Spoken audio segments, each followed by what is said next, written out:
Shalom, shalom bien-aimé, et je veux rendre grâce à Dieu pour déjà ce temps. Seigneur, je bénis ton nom pour ce moment-là et je prie vraiment que tu prennes la place. Je prie vraiment que tu viennes nous parler, Jésus. Mon objectif, c'est pas que je sois vu. Mon objectif, Jésus, c'est que toi, tu sois vu. Alléluia.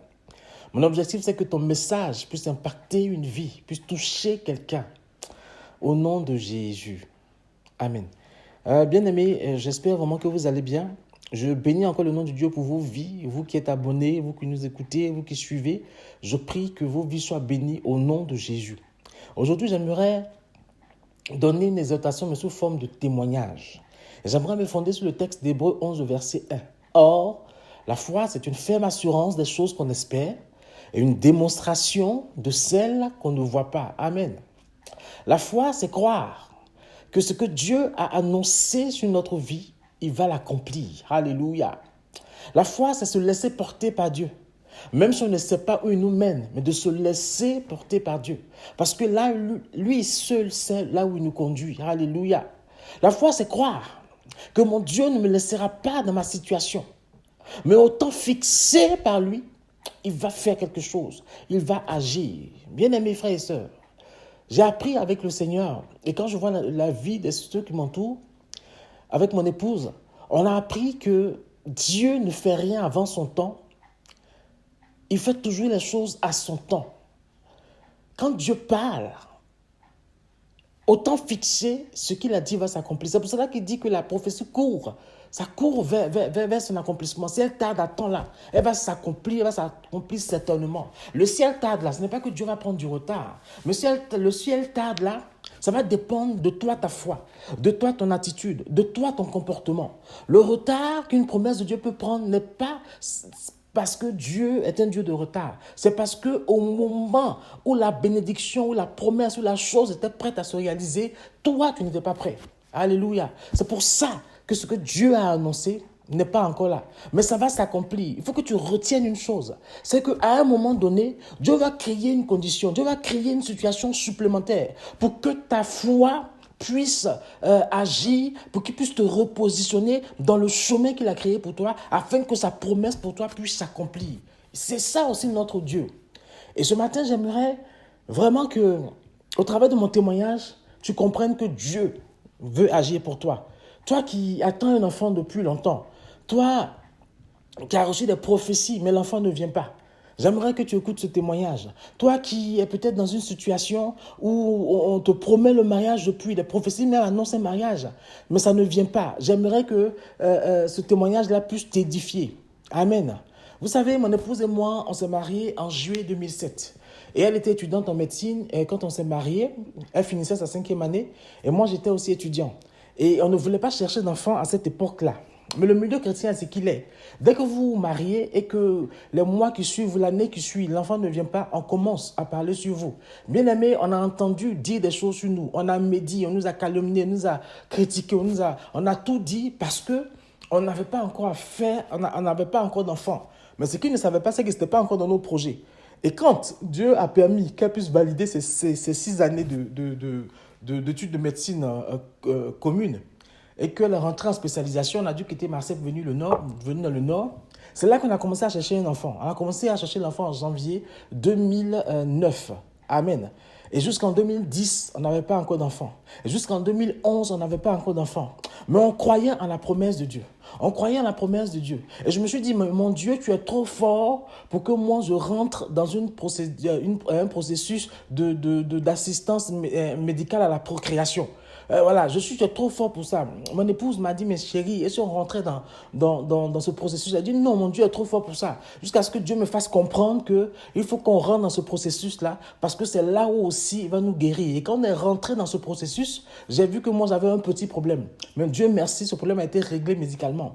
Et mon épouse, on a tout vérifié, tout allait bien. Donc, ça veut dire que médicalement, il n'y avait rien qui empêchait qu'on ait un enfant. Mais les amis et les frères et sœurs en Christ qui sont très encourageants, on continuait à parler, on continuait à critiquer. Voilà, ils ont même pensé que c'est parce qu'on avait fait quelque chose que Dieu nous punissait, ne nous donnait pas d'enfants. Mais Dieu nous avait dit qu'on aurait des enfants. Amen. Et le Seigneur nous avait dit. Le Seigneur nous avait dit qu'on aurait un enfant. Et Dieu a permis que dans nos visites, On puisse aller rendre visite à un grand frère, une grande sœur qui était aussi avec nous là. Je vais taire leur nom. Et on allait les voir et Dieu a permis que ce jour-là, il y ait un frère, un homme de Dieu qui était là. Et dès que le frère est arrivé dans ses causeries, il a fait comprendre qu'il y avait un problème d'enfantement, sans qu'on ne lui ait rien dit.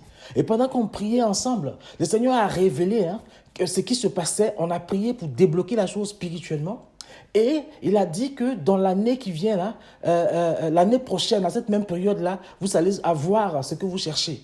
Et Dieu, quand nous on quittait là-bas, le Seigneur nous a fait comprendre qu'il allait nous montrer quelque chose. Il allait nous faire un clin d'œil. Il allait nous montrer qu'il était le Dieu qui tenait ses promesses. Et en courant 2010, là, le Seigneur nous a fait un clin d'œil. Donc ça fait déjà 2 ans qu'on était en train de chercher un enfant. Ça fait déjà 2 ans qu'on était dans un processus AMP, assistante médicale à la procréation.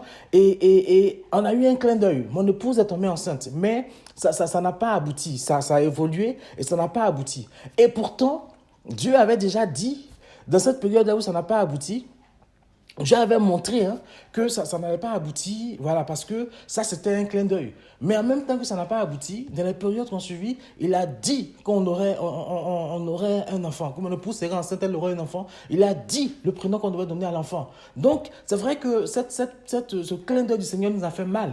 On a dit, waouh, Seigneur, pourquoi ça n'a pas tenu, tout. Mais Dieu avait un plan. Mais ce qui nous a rassurés, c'est qu'on a compris que l'enfant pouvait naître, l'enfant pouvait arriver.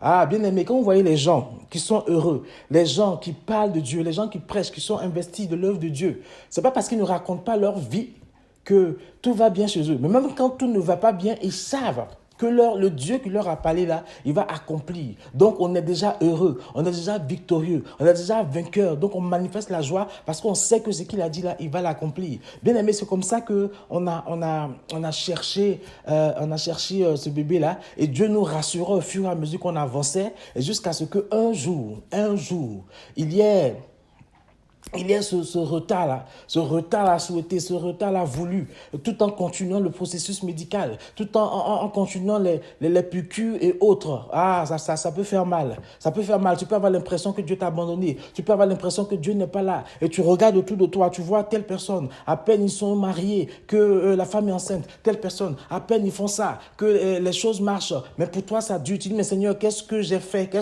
Je te sers, je te prie, je suis dans la foi, je fais tout pour ne pas pécher contre toi. Mais qu'est-ce qui se passe? Mais le temps de Dieu n'était pas encore arrivé. Bien aimé, quand le temps de Dieu est arrivé et qu'on a eu ce retard, et qu'on a fait le test urinaire, et qu'on a fait le test sanguin, que c'était positif, là, le Seigneur nous a mis à cœur que cette grossesse-là, elle va tenir parce que c'est maintenant que la grossesse, ça devait arriver, bien aimé. Je veux te dire que, quelle que soit la situation que tu vis, ton Dieu n'a pas encore dit son dernier mot. Ton Dieu n'a pas encore dit son dernier mot. Il est le Dieu qui est le débloqueur des situations bloquées. Alléluia. Il a débloqué nos situations. Il a débloqué nos situations. Il a dit le nom de l'enfant qu'on allait avoir. Il a donné le sexe de l'enfant. Et l'échographie et autres là ne faisaient que confirmer ces choses-là. Et aujourd'hui, notre garçon, il est né, il a 11 ans. Il est en train de finir son primaire. L'année prochaine, il va rentrer au collège.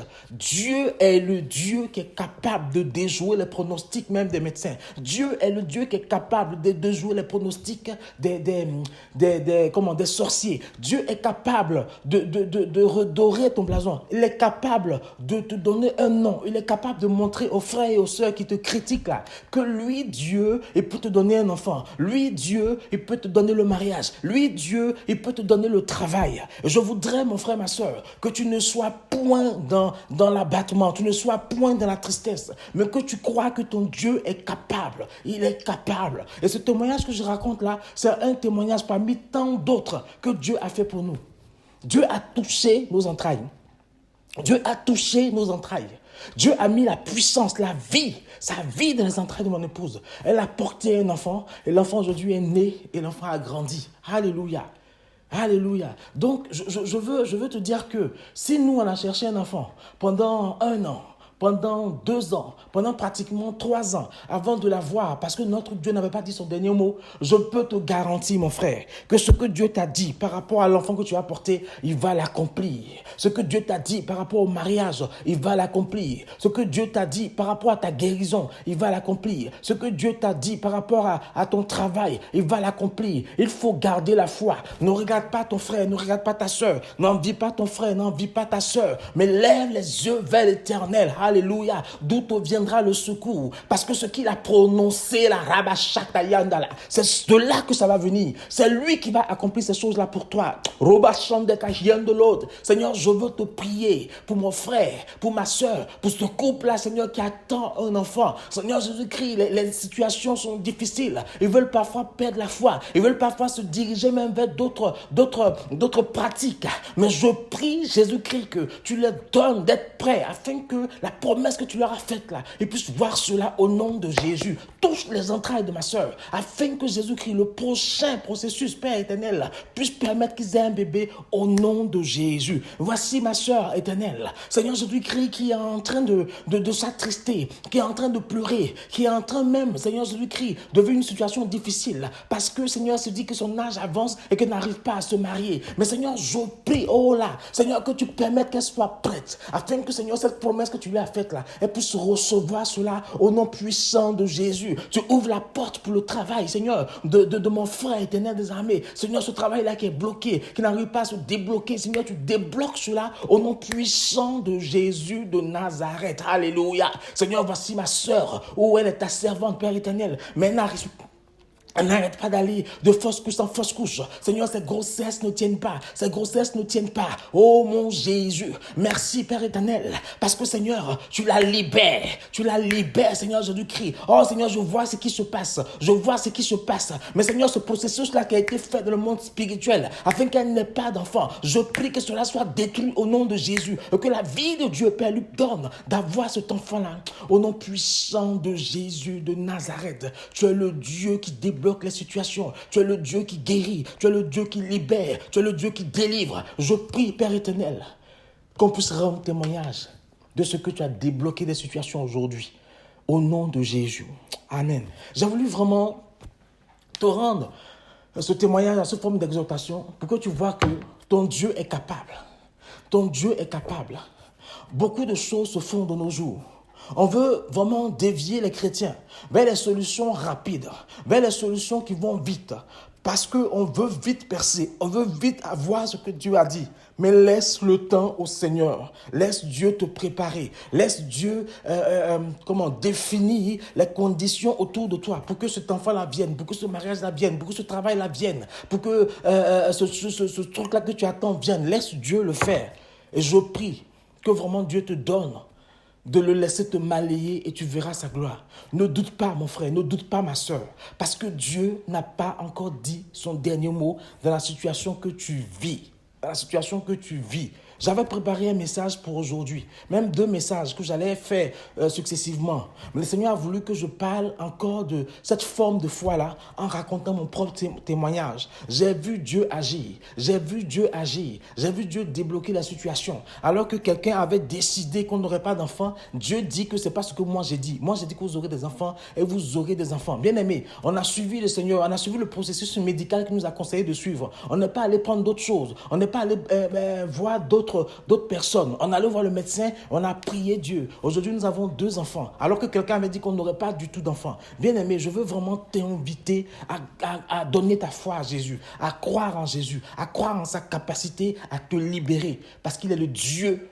qui t'a fait cette promesse-là et va tenir sa promesse. Que le nom de Jésus soit béni. Je prie vraiment que ce message-là te fasse du bien. Mon frère, ma soeur, si tu as besoin qu'on prie avec toi, faut pas hésiter. Faut pas hésiter à nous contacter. On va prier avec toi. On va pas rentrer dans trop de discours. Tu exposes ton problème, on prie avec toi et puis on t'exhorte à continuer de prier. Parce que celui qui débloque la situation, c'est Jésus seul. Alléluia. Sois béni et puis on se retrouve une autre fois pour une autre exhortation. Et souvenons-nous toujours que le Dieu qui a créé les choses de la terre, le Dieu éternel, alléluia, c'est notre papa, c'est mon papa, c'est ton papa. Soyons bénis et puis à une prochaine fois.